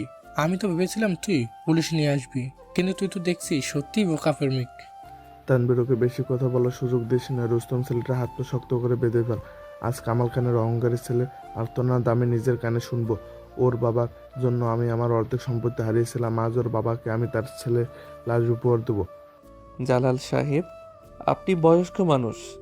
আমার বাবার সাথে আপনার পুরনো শত্রুতা থাকতে পারে, কিন্তু আমার স্ত্রীর গায়ে হাত দিয়ে আপনি আপনার নিজের মৃত্যু ডেকে এনেছেন। আপনি জানেন না আপনি কার লেজে পা দিয়েছেন। চুপ কর বেয়াদব, তোর মতো একটা সামান্য আইটি কোম্পানির মালিক আমাকে মৃত্যুর ভয় দেখাচ্ছে। তুই তো তোর বাপের টাকা বড় হইসনি, তুই তো বস্তিতে বড় হয় একটা রাস্তার কুকুর রুস্তম মার্শালাকে। রুস্তম নামের বিশাল দেহের এক গুন্ডা একটা লোহার রড নিয়ে আরাফের দিকে এগিয়ে এলো। আরাফ আলতো করে রিয়ার মাথাটা মেঝেতে রাখলো। তার চোখে এখন আর কোনো ভয় বা কান্না নেই, আছে এক আদিম হিংস্রতা। রুস্তম রড দিয়ে আঘাত করার আগেই আরাফ বিদ্যুৎ গতিতে নিচু হয়ে রুস্তমের পায়ে সজোরে লাথি মারল। রুস্তম বিশাল শব্দ করে মেঝেতে লুটিয়ে পড়ল। এই তোরা দাঁড়িয়েছিস কেন? সবাই মিলে ধর ওকে। গোডাউনের অন্ধকার কোণ থেকে আরো 5-6 জন গুন্ডা আরাফকে ঘিরে ফেললো। আরাফ জানে সে একা এতজনের সাথে বেশিক্ষণ পারবে না, কিন্তু রিয়ার জন্য সে নিজের শেষ রক্তবিন্দু দিয়ে লড়তে প্রস্তুত। শুরু হলো এক ভয়ঙ্কর লড়াই। আরাফ দুজনের হাত মুচড়ে ভেঙে দিল, কিন্তু পেছন থেকে একজন আরাফের পিঠে রড দিয়ে সজোরে আঘাত করলো। আরাফ যন্ত্রণায় হাঁটু গেড়ে বসে পড়ল, তার মুখ থেকে রক্ত বেরিয়ে এলো। আরাফ, তানভীর, ওকে ছেড়ে দে। তোদের যা টাকা লাগে আমি দিব। আমার স্বামীকে তোরা মারিস না। খুব তো ভালোবাসা দেখছি। তানভীর, বন্দুকটা আমাকে দে, আমি নিজের হাতে ওর মাথার খুলে উড়াবো। জালালউদ্দিন পিস্তল তাক করলো আরাফের দিকে। আরাফ চোখ বন্ধ করে একবার তার মায়ের মুখটা মনে করার চেষ্টা করলো। হঠাৎ গোডাউনের বিশাল লোহার দরজা প্রচণ্ড শব্দে ভেঙে পড়ল। এক ঝলক তীব্র আলোয় সবার চোখ ধাঁধিয়ে গেল। জামাল, আমার ছেলের দিকে তাক করা বন্দুকটা নামিয়ে নে, নইলে তোর পুরো বংশ আমি আজ এই গোডাউনের কবর দেব। কামাল খান তার নিজস্ব বডিগার্ড কাদের এবং পুলিশের বিশাল এক বাহিনী নিয়ে গোডাউনে প্রবেশ করলেন। সাথে আছেন পুলিশ কমিশনার স্বয়ং। পুলিশ চারিদিক থেকে জালালউদ্দিন আর তানভীরের গুন্ডাদের ঘিরে ফেলল। কামাল, তুই এখানে কিভাবে এলি? তুই ভেবেছিস আমার ছেলের উপর আমি নজর রাখি না? আমার রক্ত এই বস্তিতে থাকলেও সে কার সাথে লড়ছে তার সব খবর আমার কাছে থাকে। কমিশনার সাহেব, জালাল আর ওর সব কুত্তাকে অ্যারেস্ট করুন। You are under arrest mister Jalaluddin. Inspector Jamal তানভীরকে হাতকড়া পড়াও। ইন্সপেক্টর জামাল তানভীরকে হাতকড়া পড়াও। ইন্সপেক্টর জালাল দৌড়ে গিয়ে তানভীরের হাতে হাতকড়া পরিয়ে দিল। তানভীর ভয়ে থরথর করে কাঁপছে। আরাফ কোনো দিকে ভ্রুক্ষেপ না করে রিয়ার কাছে ছুটে গেল। সে নিজের শার্ট ছিঁড়ে রিয়ার ক্ষত স্থানটা শক্ত করে বেঁধে দিল রক্ত বন্ধ করার জন্য। রিয়া, আপনি চোখ খোলা রাখুন, আমি আপনাকে কিছু হতে দেব না। তুমি বেঁচে আছো আরাফ, আমার আর কিছুই চাই না। আরাফ ছেলে, তুই ঠিক আছিস তো? তোর অনেক রক্ত পড়েছে। কাদের, তাড়াতাড়ি গাড়ি বের কর, ওদের হাসপাতালে নিতে হবে। মিস্টার খান, আমি আপনার কাছে কোনো সাহায্য চাইনি। আমি একাই আমার বউকে বাঁচাতে পারতাম। আপনার এই করুণার জন্য আমি আমার মায়ের সম্মান বিক্রি করব না। তুই আমার রক্ত আরাফ, তোর এ যে ঠিক আমার মতো। আমি তোর মায়ের সম্মান কিনতেও আসিনি, কিন্তু একজন বাবা হিসেবে আমি আমার দায়িত্ব পালন করেছি মাত্র। আরাফ রিয়াকে পাঁজা কোলা করে তুলে নিল এবং সোজা বাইরে এসে রাকিবের গাড়িতে উঠে বসলো। রাকিব আগে থেকেই সেখানে অপেক্ষা করছিল। গাড়ি দ্রুত সিটি হাসপাতালের দিকে ছুটে চলল। হাসপাতালের এমার্জেন্সি ওয়ার্ডের বাইরে থমথমে পরিবেশ। ডাক্তার আনিস রিয়াকে নিয়ে ভেতরে গেছেন। আরাফের পিঠেও ব্যান্ডেজ করা হয়েছে, কিন্তু সে কিছুতেই বেডে শুয়ে থাকতে রাজি নয়। সে দরজার বাইরে অস্থিরভাবে পায়চারি করছে। এমন সময় রাহেলা বেগম, আতিয়া কুলসুমার, হাশেম মাতব্বর হাসপাতালে ছুটে এলেন। আরাফ, বাবা আমার, কি হয়েছে তোর? আর আমার বৌমা কোথায়? আম্মু, রিয়া ভেতরে, ওর অনেক রক্ত ঝরছে। আমার জন্যই আজ ওর এই অবস্থা আম্মু। আমি ওকে রক্ষা করতে পারিনি। চুপ কর পাগল ছেলে, তুই তোর সর্বোচ্চ চেষ্টা করেছিস। আল্লাহ নিশ্চয়ই আমার বৌমাকে আমাদের কাছে ফিরিয়ে দেবেন। ও অনেক ভাগ্যবতী যে তোর মতো একটা স্বামী পেয়েছে। রাহেলা বেগম অঝরে কাঁদতে লাগলেন। আতিয়াও ফুপিয়ে কাঁদছে। একটু পর ডাক্তার আনিস বাইরে বেরিয়ে এলেন, তার মুখে স্বস্তির হাসি। চিন্তার কোনো কারণ নেই, গুলিটা শুধু চামড়া ছুঁয়ে গেছে। আমরা রক্তপাত বন্ধ করেছি এবং সেলাই করে দিয়েছি। পেশেন্ট এখন বিপদমুক্ত। আপনারা চাইলে তাকে আজ রাতেই বাসায় নিয়ে যেতে পারেন, তবে তাকে সম্পূর্ণ বিশ্রামে রাখতে হবে। কথাটা শুনে আরাফ যেন নতুন জীবন ফিরে পেল। সে দ্রুত কেবিনে ঢুকলো। রিয়া বেডে শুয়ে আছে, তার মুখটা ফ্যাকাশে। আরাফ ধীর পায়ে এগিয়ে গিয়ে রিয়ার পাশে বসলো। রিয়া, আপনি আমাকে আজ মৃত্যুর ভয় দেখিয়ে দিয়েছিলেন। আপনি ছাড়া এই আরাফ যে কতটা নিঃস্ব তা আজ আমি হাড়ে হাড়ে টের পেয়েছি। আমি তো তোমাকে ছেড়ে কোথাও যাইনি আরাফ, আমি তো তোমার কাছেই আছি। আরাফ রিয়ার কপালে দীর্ঘক্ষণ ঠোঁট ছুঁয়ে রাখলো। রিয়া আরাফের একটা হাত নিজের বুকের উপর চেপে ধরলো। আরাফ রিয়ার কপালে দীর্ঘক্ষণ ঠোঁট ছুঁয়ে রাখলো। রিয়া আরাফের একটা হাত নিজের বুকের উপর চেপে ধরলো। তাদের এই গভীর নীরবতার মাঝেই ভালোবাসার সব অব্যক্ত কথা আদান প্রদান হয়ে গেল।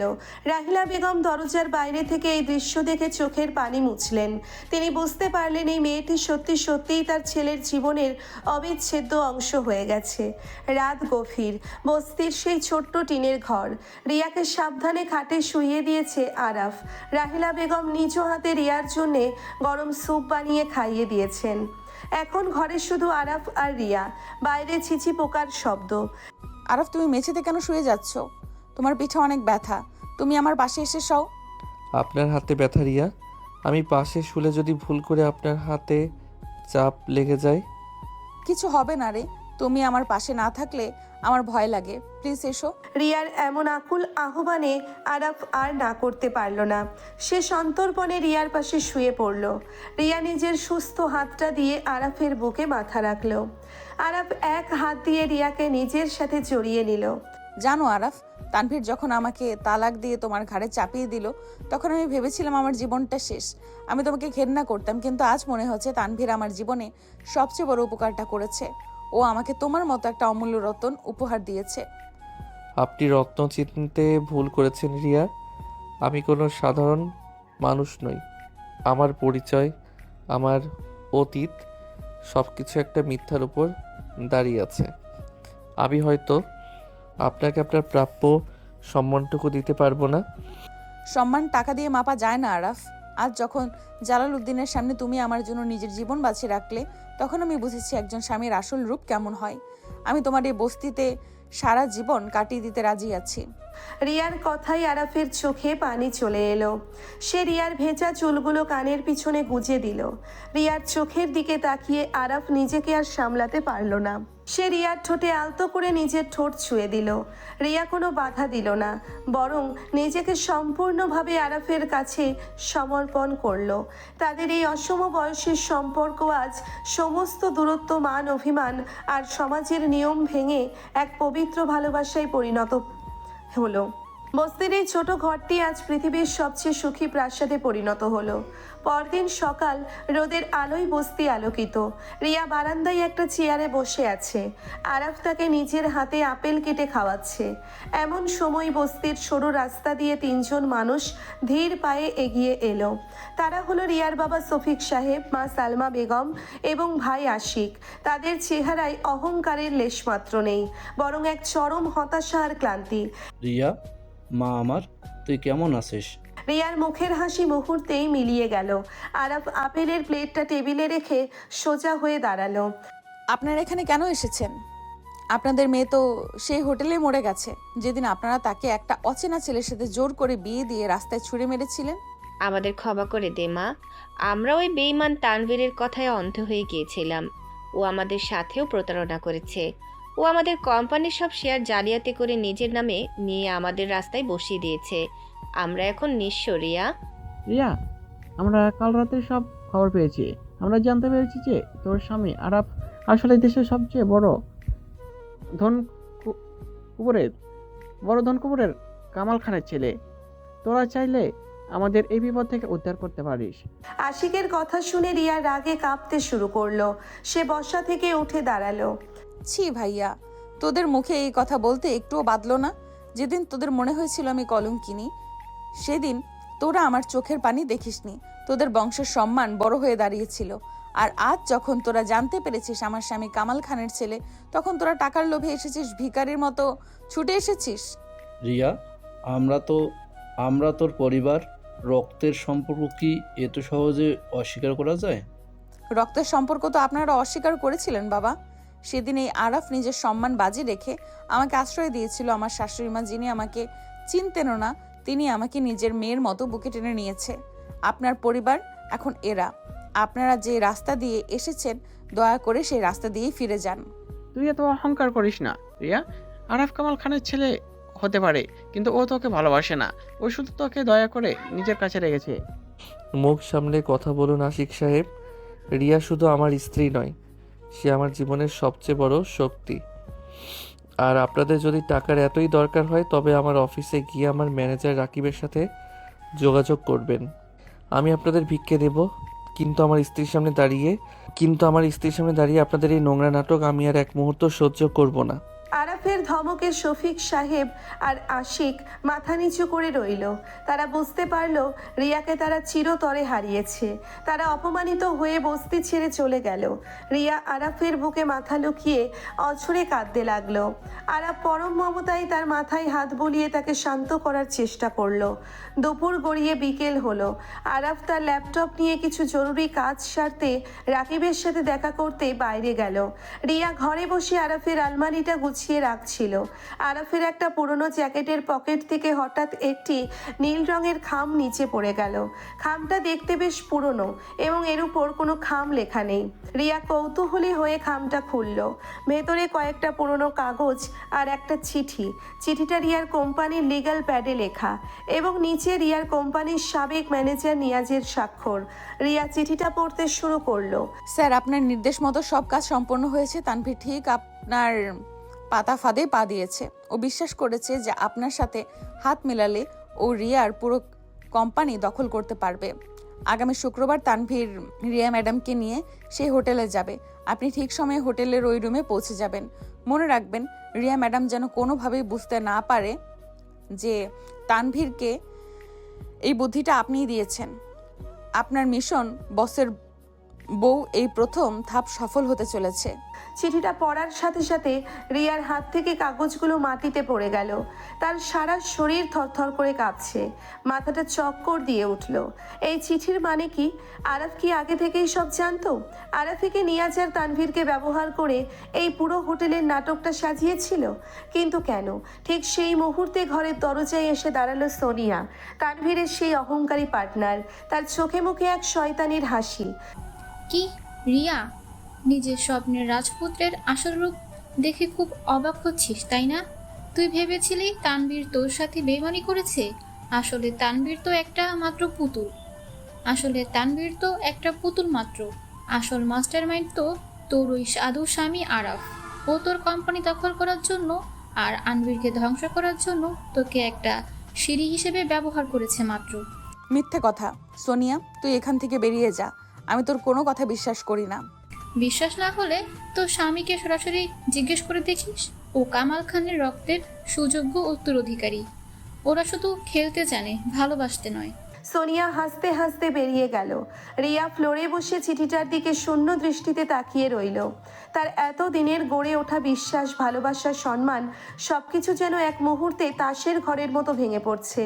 আরাফ যদি সত্যি এই চক্রান্তের মূল হোতা হয়, তবে রিয়া এখন কোথায় যাবে? এই বিয়ের আসল উদ্দেশ্য কী ছিল? আরাফের এই ভয়ঙ্কর রহস্যের জাল রিয়াকে কোন নতুন নরকের দিকে ঠেলে দিচ্ছে? রিয়া ফ্লোরে বসে চিঠিটার দিকে শূন্য দৃষ্টিতে তাকিয়ে আছে। সোনিয়ার বলা প্রতিটি কথা তার কানের কাছে বিষাক্ত তীরের মতো বিঁধছে। আরাফ কি সত্যিই এত বড় চক্রান্তকারী? এতদিনের জমানো বিশ্বাস আর ভালোবাসা কি পুরোটাই একটা নিখুঁত অভিনয়? এমন সময় দরজার ওপাশ থেকে আরাফের গলার আওয়াজ শোনা গেল। আরাফ ঘরে ঢুকে দেখল রিয়া মেঝেতে বসে কাঁদছে, আর তার হাতে সেই নীল রঙের খাম। রিয়া, আপনি নিচে বসে আছেন কেন আর কাঁদছেন কেন? আপনার হাতে ওটা কি? এই খামটা তোর জ্যাকেটের পকেট থেকে পড়েছে আরাফ। এটা নিয়াজের লেখা চিঠি। এইখানে পরিষ্কার লেখা আছে যে আমাকে ফাঁসানোর মূল মাস্টার মাইন্ড তুমি। সোনিয়া একটু আগে এসে আমাকে সব বলে গেছে। তুমি আমাকে জবাব দাও আরাফ, তুমি কি সত্যিই আমার সাথে এই জঘন্য খেলাটা খেলেছো? আরাফ চিঠিটার দিকে একবার তাকালো। তার চোখে মুখে কোনো অপরাধ বোধ বা ভয় দেখা গেল না, বরং সে খুব শান্তভাবে রিয়ার সামনে হাঁটু গেড়ে বসলো। আপনি সোনিয়ার কথাই বিশ্বাস করলেন রিয়া? ওই মেয়েটা যে একটা আস্ত সাপ তা তো আপনি ভালো করেই জানেন। আমি সোনিয়ার কথায় বিশ্বাস করিনি আরাফ, কিন্তু এই চিঠিটা তো তোমার পকেটেই ছিল। তুমি যদি নির্দোষ হও তবে নিয়াজের লেখা এই চিঠি তোমার কাছে কি করছে? আমাকে সত্যিটা বলো আরাফ, নইলে আমি আজই এই বাড়ি ছেড়ে চলে যাব। আপনি কোথাও যাবেন না রিয়া। এই চিঠিটা নিয়াজের লেখা, সেটা সত্যি, কিন্তু এটা আমাকে উদ্দেশ্য করে লেখা নয়। এটা জালাল উদ্দিনকে উদ্দেশ্য করে লেখা। নিয়াজ আর তানভীর মিলে যখন জালাল উদ্দিনের সাথে হাত মেলাচ্ছিল তখন তারা আপনার কোম্পানি পুরোপুরি দখল করার জন্য এই প্ল্যানটা করেছিল। আমি গতকাল রাতে জালাল উদ্দিনের গোডাউনে যাওয়ার আগে ওদের সার্ভার হ্যাক করে এই চিঠির অরিজিনাল স্ক্যান কপি বের করি। এটা আমি কোর্টে প্রমাণ হিসেবে জমা দেওয়ার জন্য প্রিন্ট করে পকেটে রেখেছিলাম। তাহলে সোনিয়া কেন বলল যে তুমি মাস্টার মাইন্ড? কারণ ওরা এখন পুরোপুরি দেয়ালে পিঠ থেকে যাওয়া শিয়ালের মতো আচরণ করছে। তানভীর আর জালাল উদ্দিন জেলে। সোনিয়া বুঝতে পেরেছে যে ওদের বাঁচার আর কোনো রাস্তা নেই, তাই ও শেষ চেষ্টা হিসেবে আমাদের দুজনের মাঝে ভুল বোঝাবুঝি তৈরি করতে এসেছিল। আপনি কি সত্যি ভেবেছিলেন যে আরাফ আপনার জন্য নিজের জীবন বাজি রাখতে পারে? সে আপনাকে ধ্বংস করার প্ল্যান করবে? রিয়া চিঠিটা ছুঁড়ে ফেলে দিয়ে আরাফকে শক্ত করে জড়িয়ে ধরল। তার বুক ফেটে কান্না আসছে। নিজের বোকামির জন্য তার নিজের উপরই খুব রাগ হচ্ছে। আমাকে ক্ষমা করে দাও আরাফ, আমি খুব বোকা। পরিস্থিতির চাপে পড়ে আমি কিছুক্ষণের জন্য হলেও তোমার উপর সন্দেহ করেছিলাম। আমি তোমাকে কষ্ট দিয়েছি। আপনি কোনো কষ্ট দেননি রিয়া। আপনার জায়গায় অন্য কেউ হলেও এটাই ভাবতো। সোনিয়া খুব চালাকি করে চালটা চেলেছিল, কিন্তু ও জানে না যে আরাফ আর রিয়ার সম্পর্কের ভিত্তি এত ঠুনকো নয়। এবার আপনি চোখের পানি মুছুন, আমাদের আজ অনেক কাজ বাকি। তানভীরের চ্যাপ্টার আজ চিরতরে ক্লোজ করতে হবে। পরের দিন সকালবেলা সেন্ট্রাল জেলের ভিজিটর্স রুমে বসে আছে তানভীর, নিয়াজ এবং জালাল উদ্দিন। তাদের পরনে কয়েদির পোশাক, চোখে মুখে সেই পুরনো অহংকার আর নেই, আছে কেবল চরম হতাশা আর ভয়। রুমের দরজা খুলে ভেতরে প্রবেশ করলো আরাফ এবং রিয়া। তাদের পিছনে ব্যারিস্টার আসিফ। রিয়া, তুই আমাকে দেখতে এসেছিস? আমাকে এখান থেকে বের কর রিয়া। আমি এই জেলের নোংরা খাবার খেতে পারছি না, ওরা আমাকে মারধর করছে। তোমার এই রূপটা দেখে আমার খুব করুণা হচ্ছে তানভীর। তুমি তো অনেক বড় বস ছিলে, আমাকে বস্তিতে পাঠিয়ে তুমি তো রাজপ্রাসাদে থাকতে চেয়েছিলে। আজ তোমার এই অবস্থা কেন? আমি ভুল করেছি রিয়া। নিয়ে স্যার সোনিয়া আমাকে বুদ্ধি দিয়েছিল, আমি টাকার লোভে অন্ধ হয়ে গিয়েছিলাম। তুই আরফকে বল আমাকে মাফ করে দিতে। ও তো কামাল খানের ছেলে, ও চাইলে আমাকে এক নিমিষে জামিন পাইয়ে দিতে পারে। আমার বাবার নাম আপনার মুখে একদম মানায় না তানভীর সাহেব। আপনি শুধু রিয়াকে অপমান করেননি, আপনি আমার মায়ের সম্মান নিয়ে প্রশ্ন তুলেছিলেন। আমি আপনাকে জ্যান্ত কবর দেওয়ার কথা দিয়েছিলাম, কিন্তু আমি আইনের প্রতি শ্রদ্ধাশীল বলে আপনাকে জেলের এই অন্ধ প্রকোষ্ঠে পাঠালাম। আরাফ ভাই, আমাকে মাফ করে দিন। আমি তো শুধু একজন কর্মচারী। তানভীর স্যার যা বলেছেন আমি তাই করেছি। আপনি শুধু কর্মচারী নন নিয়াজ, আপনি একজন বিশ্বাসঘাতক। আপনি রিয়ার ব্ল্যাঙ্ক চেক চুরি করে জাল সিগনেচার বসিয়েছিলেন। আপনাদের তিনজনের বিরুদ্ধেই জালিয়াতি হত্যা চেষ্টা এবং মানহানির মামলা করা হয়েছে। অন্তত 20 বছর আপনাদের এই জেলের ভেতরেই পচতে হবে। আরাপ, তুই বড় বাড়াবাড়ি করছিস। আমি জালালউদ্দিন, আমার ক্ষমতার জোর তুই জানিস না। আমি জেল থেকে বেরিয়ে তোকে আর তোর বাবাকে রাস্তায় নামে ছাড়বো। আপনার আর কোনো ক্ষমতা অবশিষ্ট নেই জালাল সাহেব। আজ সকালে আপনার কোম্পানির সব শেয়ার মার্কেট থেকে জিরো হয়ে গেছে। আপনার ইনভেস্টররা সব টাকা তুলে নিয়েছে। আপনি এখন জেলের একজন সাধারণ কয়েদি মাত্র। আসিফ ভাই, ওনাদের সাইন করার পেপারগুলো দিন। ব্যারিস্টার আসিফ তার ব্রিফকেস থেকে কিছু লিগ্যাল পেপার বের করে তানভীরের সামনে রাখলেন।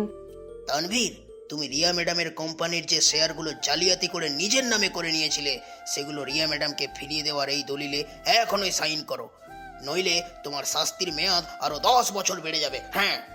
তানভীর কাঁপা কাঁপা হাতে দলিলে সাইন করে দিল। রিয়া কাগজগুলো নিজের হাতে নিল। তার মনে হলো একটা বিশাল পাহাড় তার বুক থেকে নেমে গেল। সে তার হারানো সম্মান আর কোম্পানি দুটোই ফিরে পেয়েছে। আজ থেকে তুমি আমার কাছে একটা মৃত মানুষ তানভীর। এই জেলে পচে মরা ছাড়া তোমার আর কোনো ভবিষ্যৎ নেই। চলো আরাফ, এই বিষাক্ত বাতাস থেকে আমার দম বন্ধ হয়ে আসছে। আরাফ আর রিয়া জেলখানা থেকে হাসি মুখে বেরিয়ে এলো। বাইরে রাকিব গাড়ি নিয়ে অপেক্ষা করছিল। তারা সোজা বস্তির দিকে রওনা দিল। বস্তিতে পৌঁছে তারা দেখলো তাদের ঘরের সামনে একটা বিশাল কালো গাড়ি দাঁড়িয়ে আছে। কামাল খান উঠোনে দাঁড়িয়ে রাহেলা বেগমের সাথে কথা বলছেন। রাহেলা বেগম মুখ ঘুরিয়ে আছেন। রাহেলা, আমাকে আর কতকাল শাস্তি দেবে তুমি? আমি আমার ভুল বুঝতে পেরেছি। ওই টাকার পাহাড় আমাকে শান্তি দিতে পারেনি। আমি আজ আমার সব সম্পত্তি একটা চ্যারিটি ট্রাস্টের নামে লিখে দিয়ে এসেছি। আমি শুধু তোমার আর আমার সন্তানদের কাছে ফিরে আসতে চাই। আপনার ফিরে আসার সময় অনেক আগেই শেষ হয়ে গেছে কামাল সাহেব। যেদিন আপনি আমাকে আর আমার 2 ছোট বাচ্চাকে রাস্তায় ছুঁড়ে ফেলেছিলেন, সেদিন আপনি আমাদের জন্য মরে গেছেন। আজ আপনি নিঃস্ব হয়ে ফিরে এসেছেন বলে আমি আপনাকে মেনে নেব? আম্মু ঠিকই বলেছে মিস্টার খান। আপনি আপনার অতীত মুছতে পারবেন না। আরাফ আর রিয়াকে দেখে কামাল খান ছুটে এলেন। তিনি আরাফের হাত দুটো শক্ত করে ধরলেন। তার চোখ দিয়ে অঝরে পানি পড়ছে। আরাফ, বাবা আমার, তুই আমাকে ক্ষমা করে দে। আমি একজন ব্যর্থ বাবা। আমি তোর শৈশব চুরি করেছি, কিন্তু আজ আমি সত্যি বলছি, আমি আর সে অহংকারী কামাল খান নেই। আমি তোদের ছাড়া আর এক মুহূর্ত বাঁচতে চাই না। আপনি কাঁদছেন কেন? আপনার চোখের পানি আমার সহ্য হয় না। আমি আপনাকে ঘৃণা করতে চাই, কিন্তু আমার শরীরের রক্ত আমাকে সেটা করতে দেয় না। আম্মু, আপনি তো সব সময় বলেন ক্ষমা করা অনেক মহৎ গুণ।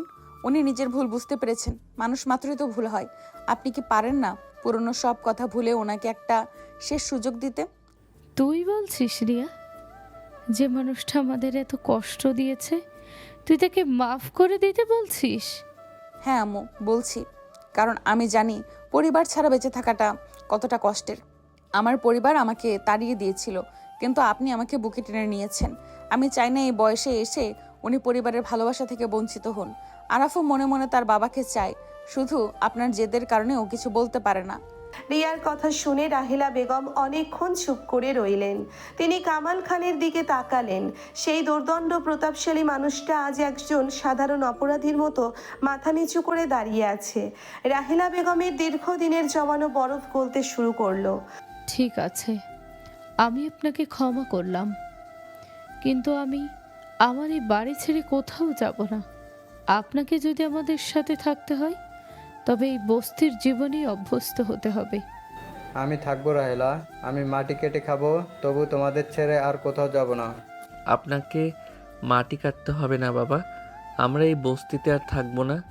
আম্মু, তুমি তোমার জেদ ধরে রেখেছিলে বলে আমি এত বছর কিছু বলিনি, কিন্তু আজ আমি আমার নিজের উপার্জনের টাকায় একটা নতুন বাড়ি কিনেছি। আজ বিকেলে আমরা সবাই আমাদের নতুন বাড়িতে উঠব। সত্যি বলছিস ভাইয়া? আমরা নতুন বাড়িতে যাব? সেখানে কি আমার জন্য আলাদা রুম থাকবে? হ্যাঁ রে পাগলি, তোর জন্য সবচেয়ে বড় রুমটা রেখেছি। রাকিব, সব জিনিসপত্র প্যাক করার ব্যবস্থা কর। বিকেলের দিকে আরব সবাইকে নিয়ে শহরের এক অভিজাত এলাকায় পৌঁছলো। সেখানে একটি চমৎকার সাজানো ডুপ্লেক্স বাড়ি, বাড়ির সামনে সুন্দর বাগান। বাড়িটা দেখে রাহেলা বেগম আর আতিয়া খুশিতে আত্মহারা হয়ে গেল। কামাল খানও ছেলের এই সাফল্য দেখে গর্বে বুক ফুলিয়ে হাসলেন। রিয়া ভাবি, আরাব ভাই গত 5 বছর ধরে তিল তিল করে নিজের কোম্পানি দাঁড় করেছেন। এই বাড়িটা উনি নিজের স্বপ্নের মতো করে বানিয়েছেন। শুধু আন্টির জেদের কারণে উনি এখানে আসতে পারছিলেন না। আমি জানি রাকিব, আমার স্বামী কোনো রাজপুত্রের চেয়ে কম নয়। ও নিজের যোগ্যতায় রাজত্ব তৈরি করতে জানে। সন্ধ্যায় নতুন বাড়িতে এক উৎসবের আমেজ। ড্রয়িং রুমে সবাই বসে চা খাচ্ছে। এমন সময় কলিং বেল বেজে উঠল। আরাফ গিয়ে দরজা খুলল। দরজায় দাঁড়িয়ে আছে রিয়ার বাবা শফিক সাহেব, মা সালমা বেগম এবং ভাই আসিফ। তাদের মুখ কাছুমাছু। আরাব বাবা, আমরা কি একটু ভেতরে আসতে পারি? আসুন, ভেতরে আসুন। তারা তিনজন ড্রয়িং রুমে প্রবেশ করলো। রিয়া তাদের দিকে বসা থেকে উঠে দাঁড়ালো, তার চোখে মুখে বিরক্তি। আপনারা আবার এখানে কেন এসেছেন? আমি না আপনাদের বলেছিলাম আমার জীবনে আপনাদের আর কোনো প্রয়োজন নেই? রিয়া, আমরা তোর কাছে ক্ষমা চাইতে এসেছি। তানভীর আমাদের সব সম্পত্তি ধ্বংস করে দিয়েছিল, কিন্তু আজ সকালে ব্যাংক থেকে আমাদের জানানো হয়েছে যে আরফ ওর নিজস্ব ফান্ড থেকে আমাদের কোম্পানি সব ঋণ শোধ করে দিয়েছে এবং আমাদের কোম্পানি আবার চালু করার ব্যবস্থা করে দিয়েছে। আমরা এই উপকার কোনোদিন ভুলব না। আরফ, তুমি এসব করেছো? তুমি আমাকে একবারও জানাওনি। আমি শুধু আমার দায়িত্ব পালন করেছি রিয়া। আমি চাইনি আমার স্ত্রীর পরিবার পথে বসে যাক। মা রিয়া, আমাদের ক্ষমা করে দে। আমরা বুঝতে পারিনি তুই কতটা ভাগ্যবতী যে আরাপের মতো একটা ছেলেকে স্বামী হিসাবে পেয়েছিস। তুই আমাদের সাথে আমাদের বাড়িতে ফিরে চল মা। আপনাদের বাড়িতে? যে বাড়ি থেকে আপনারা আমাকে ঘাড় ধাক্কা দিয়ে বের করে দিয়েছিলেন, আমি আর কোনো দিন সেই বাড়িতে পা রাখবো না। আপনারা আজ আরাফের টাকায় আপনাদের সম্মান ফিরে পেয়েছেন। ভাইয়া, তুমি সেদিন আমাকে অনেক অপমান করেছিলে। আজ আমার স্বামী তোমাদের কোম্পানির তানভীরের হাত থেকে বাঁচিয়েছে। আমি তোমাদের সব ঋণ শোধ করে দিলাম, কিন্তু আমার আসল পরিবার এখন শুধু আরাফ আর এই বাড়ির মানুষগুলো। দয়া করে আমাকে আর কোনো দিন আপনাদের ওই স্বার্থপর পৃথিবীতে ডাকবেন না। রিয়া, তুই এত কঠোর হোস না মা, আমরা তোর বাবা মা। আপনারা আমার বাবা মা ছিলেন, কিন্তু অভিভাবক হতে পারেননি। আমার অভিভাবক এখন আমার স্বামী আরাফ আর আমার আম্মু রাহেলা বেগম। আপনারা এখন যেতে পারেন।